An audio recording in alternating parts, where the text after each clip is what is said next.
तो hello guys, मैं आपके लिए लेकर आ गया हूँ एक नया मानवा। मानवा का नाम है द मेज टावर्स प्रॉब्लम। तो बिना किसी बकवास के अब मानवा की स्टार्टिंग करते हैं। तो हमारी मानवा की शुरुआत ऐसे होती है कि हम देखते हैं कि एक कैरेक्टर जो कि अपने घुटनों के बल बैठा होता है और उसके आसपास बहुत सारे लोग पड़े होते हैं और उसके कमर के पीछे एक स्वॉर्ड घुसी होती है। और हमें दिखाया जाता है कि हमारा एमसी चिल्ला चिल्ला कर बोलता है कि क्या कोई यहाँ पर जिंदा है। तभी हमारे मेन कैरेक्टर को समझ में आता है कि शायद मेरे अलावा यहाँ पर कोई भी जिंदा नहीं है। वो फिर दोबारा से पूछता है कि क्या अभी भी कोई जिंदा है या फिर मैं ही एक बचा हूँ। तभी हमारा मेन कैरेक्टर कहता है कि अब सभी का अंत हो गया है। तभी हमारा मेन कैरेक्टर बोलता है कि क्या कोई जिंदा है, क्या किसी कोई भी सर्वाइव नहीं कर पाया। तभी हमारा हमसे सामने देखता है, उसकी आंखों में हमें एक शख्स दिखाया जाता है और हम देखते हैं कि सामने एक डीमन होता है। हम उस डीमन के बारे में बताया जाता है कि वह डीमन जिसने डीमन को इकट्ठा किया और उनको लीड किया और इंसानियत को गिरा दिया। तब हाई प्रीस्ट ने मिलकर अपनी शक्तियों को एक बच्चे में ट्रांसफर कर दिया और उसे डीमन के को हराने के लिए उसका निर्माण किया। और व्हाइट टावर मेज ने मुझे फॉलो किया और हमने इंसानियत के भविष्य के लिए डीमन से वॉर की, लेकिन कोई भी इसको पूरा नहीं कर पाया। लेकिन अप्रैल 28 टाइम 3:12 PM मुझे पूरा विश्वास है कि आज मेरी डेथ कंफर्म है। तभी हमें एक लेडी दिखाई जाती है जो कि वर्ल्ड फाइनल ड्रैगन होती है, जो कि इस घटना को हिस्ट्री में रिकॉर्ड करने आई होती है। उसका नाम एडना सोल लाप्लास होता है। तो तो वो हमारे एमसी से कहती है कि मेरे पास तुम्हारे लिए गुड न्यूज़ और एक बैड न्यूज़ है। चलो मैं तुम्हें बैड न्यूज़ से स्टार्ट करती हूँ। जैसे कि एक्सपेक्टेड था कि डीमन ने व्हाइट टावर मेज को हरा दिया है और बहुत सारे मेज और टावर डिस्ट्रॉय हो गए हैं और उनकी रिसोर्सेज और रिसर्चेज भी खत्म हो गई है। और गुड न्यूज़ ये है कि जो कि इंपीरियल आर्मी है वो यहाँ जल्दी ही पहुँच पहुँच जाएगी और कुछ बच्चे सर्वाइवल और तुम्हारे डिसिप्लिन को बचा लेगी। तभी हमारा एमसी कहता है कि अब मुझे रिलीफ आया है। एरिना कही है कहती है कि क्या तुम्हें आज अपने फैसले पर पछतावा है। तभी हमारा एमसी कहता है कि हर एक पर्सन जिसे मैंने खुद सिलेक्ट किया है, मुझे उन सभी का कोई भी अफसोस नहीं है। क्या तुम और कुछ कहना चाहती हो। हमारे एमसी की हालत और खराब हो जाती है और हमारा एमसी कहता है कि मेरे डिसिप्लिन का ध्यान रखना। तुम अभी जवान हो तो मुझे लगता है कि तुम एनोक्सियस हो। तुम अभी भी मेरे डिसिप्लिन का ख्याल रख सकते हो। तभी एडिना कहती है कि मैं जरूर चेक करूंगी। एमसी एडिना से कहता है क्या एक ड्रैगन एक ह्यूमन के सामने अपना सर झुका रहा है। तभी एडिना कहती है कि तुम सही हो। ये कॉन्टिनेंट और मैं तुम्हारे इस सेक्रीफाइस को कभी नहीं भूलेंगे। तभी हमारा एमसी मन में कहता है कि क्या पता तुम झूठ बोल रही हो, लेकिन मुझे कोई रिग्रेट नहीं है। मैं एक बेस्ट मेज तो हूँ, लेकिन मैं एक गुड लीडर नहीं बन सका। लेकिन अब मेरे पास दूसरा मौका नहीं है जिससे मैं अपने अनुसार अपने लोगों के साथ रह पाता। मैं ऐसी लाइफ जीना चाहता हूँ। अप्रैल 28 3:47 PM। तभी हमारे एमसी के स्टेटस दिखाए जाते हैं जिसमें लिखा होता है कि व्हाइट टावर लेवल एक मेज टावर मास्टर ओस्कर सेज। तभी सीन कट होता है और हमें एक एकेडमी को दिखाया जाता है जहां हमारा एमसी अचानक उठता है। उसके साइड वाले लड़के के जंग जंग में पानी उछल जाता है। तभी वो लड़का कहता है कि मैं सारा गीला हो गया। वो कहता है कि मैं तुम्हारे टावल से बदला लूंगा। वो कहता है कि तुम्हारी हैबिट तो सोना है और तुम अभी आलस में होंगे, तो तुम मुझे ग्रेटिट्यूड मत दिखाओ। मैं तुम्हारी नर्सिंग कर रहा हूँ। हमारा हमसे सोचता है कि क्या सोने की हैबिट। मैं अपने आप को अलग ही स्थिति में महसूस कर रहा हूँ। कोई भी कोई ज्यादा जरूरी नहीं है, लेकिन मैं तो मर गया था ना। मेरा हार्ट कहाँ है। मैं श्योर हूँ कि हाई प्रीस्ट ने मेरे हार्ट में स्वॉर्ड घुसा दी थी। ये क्या हो रहा है। तभी हमें एक और करेक्टर को दिखाया जाता है जो कि बहुत ही गुस्से से हमारे एमसी की ओर उसे उठाने के लिए आता है और तेजी से उसकी ओर बढ़ रहा होता है। तभी नीले बालों वाला व्यक्ति उसे रोक रहा होता है। वो कहता है कि एल्डर आप शांत हो जाओ, इसकी आंखें 5 मिनट पहले ही खुली है।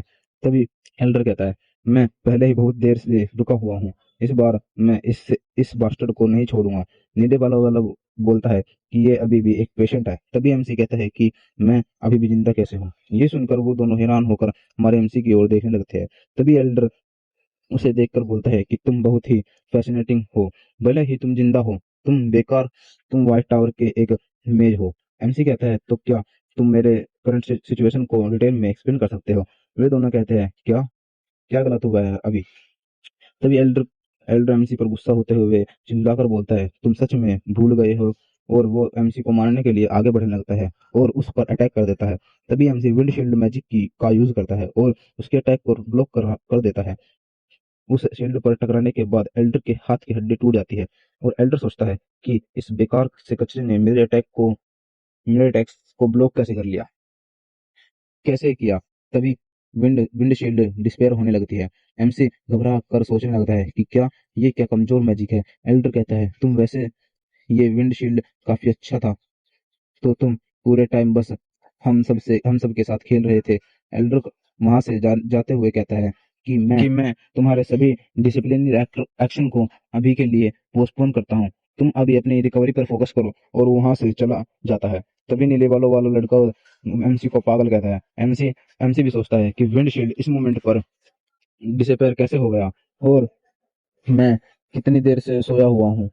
तभी नीले वाला लड़का बोलता है कि तुम जानते हो कि एल्डर मैक्सिम की पर्सनैलिटी कैसी है, तुम नाराज मत होना। एमसी सोचता है कि मेरे माना सर्किट, मेरे माना क्वालिटी और मेरे माना प्योरिटी सभी बेकार हो गई है। यह सोच सच में मेरी बॉडी है, लेकिन बॉडी में क्या हो गया है। वैसे आज मेरा दिन कौन सा है। तभी नीले वाला वाला बोलता है कि आज 21 सितंबर है। तुम अनकॉन्शियस हो गए थे, तुम 5 महीने से सो रहे हो।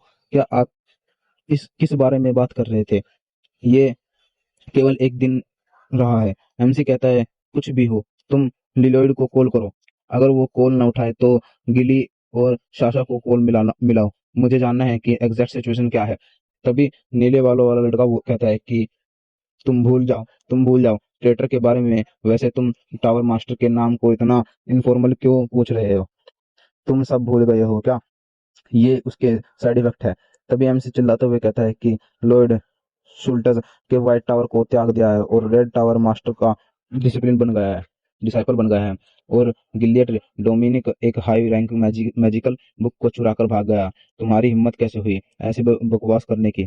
वो नीले बालों वाला एमसी को कहता है।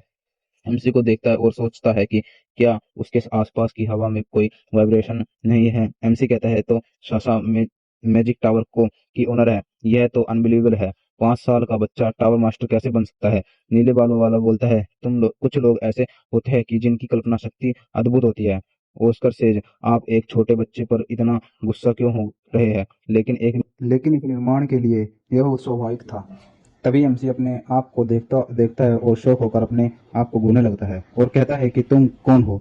फिर हमें कुछ टाइम बाद का सीन दिखाया जाता है जहां एमसी चेयर पर बैठे हुए सोचता है कि मैं इसे देखने के बाद यकीन नहीं कर पा रहा। तो यह मेरे मरने के 20 साल बाद की दुनिया है। ये तो सच में बहुत ही ज़्यादा डेवलप है। तो सभी और लाइट ही लाइट होती है और सभी और चमक होती है और एक कार और एक यह सभी मैजिकल इंजीनियरिंग का कारण होता है। मुझे यह देखकर बहुत अच्छा लग रहा है। जब दुनिया का कोलैप्स हो गया था, सब कुछ छोड़ दिया था और इस बॉडी के ओनर के बारे में मैंने जो कुछ भी सीखा है उसे व्यवस्थित करे। ऑस्कर क्रूशियन उन्हें 10 साल की उम्र में व्हाइट टावर में ले जाया गया था और अब उनकी उम्र 20 साल है और वह एक नोबल परिवार से है। ले, लेवल 1 का मैजिशियन है, लेकिन यह एक मैजिशियन के रूप में टेरिबल है। ये 20 साल की उम्र में केवल लेवल 1 पर है। या और परिणाम स्वरूप उनके उसने शायद जल्दी दिखाई, लेकिन इन लीगल एलेक्सर को खरीदने में बहुत सारा फंड गंवाना पड़ा और बाद में वो कोलैप्स कर गया। ये सभी सीन बनता है कि सक्सेस होने के लिए उसने माना की क्वांटिटी और को इंक्रीज किया और एक सर्वल टाइम में, लेकिन वह फेल्ड हो गया। उसकी लाइफ डेंजर में आ गई। वैसे ये इलीगल क्यों है। फ्रांस कहता है कि इन सब बातों के बाद मैं श्योर हूँ कि मैं पहले ही मर गया हूँ। मैंने मानव भ्रष्ट के कारण। अब वो शौक होते हुए देखता है कि और कहता है कि यह सब क्या है। यह तो लेवल 1 का मेज के अनुसार अधिक माना है और ज्यादातर प्योर माना है जिसे रिफाइंड करना होगा। यह सब चीफ एलेक्सर इलीगल एलेक्सर के को लेने से है। वह उसे कंट्रोल करते हुए कहता है कि यह क्या है। तभी वो अपने ब्लड की एक बूंद नीचे गिराता है और हैरानी से देखता है। जहां ब्लड गिरा होता है वहां की जमीन जलने लगती है। एमसी कहता है कि ये तो पॉइजन है, लेकिन ये पॉइजन मेरी बॉडी में क्यों है। तभी वो हंसते हुए कहता है मुझे पता है कि मैं इस सिचुएशन को कैसे हैंडल कर सकता हूँ। पहले तो इस इलीगल एलेक्सर को देखना पड़ेगा। ये एलेक्सर प्रॉपर नॉर्मल नहीं है। ये तो इम्पॉसिबल है कि जिस हिसाब से यह प्रीमियम प्राइस पर बिकता है, यह प्रॉब्लम अक्सर ऑस्कर क्रूशियल को इस पॉइजन के बारे में पता नहीं था। यह विचार करने के बाद कि इतना पॉइजन बचा है और वह कितने समय में बेहोश हो गया, मैं इसके बारे में निश्चित हूँ। दूसरे शब्दों में कहे तो वह किसी मानसिक विस्फोट से नहीं मरा। लेकिन ये पॉइजन ऑस्कर क्रूशियन, तुमने मुझे इस बॉडी को यूज करने के लिए मुझे पेमेंट के रूप में दिया है। मैं इसको अच्छे से संभाल लूंगा। तो गाइज ये वीडियो यहीं तक थी। अगर आपको इसका नेक्स्ट पार्ट चाहिए या कोई और मानवा चाहिए तो मुझे कमेंट में जरूर बता देना।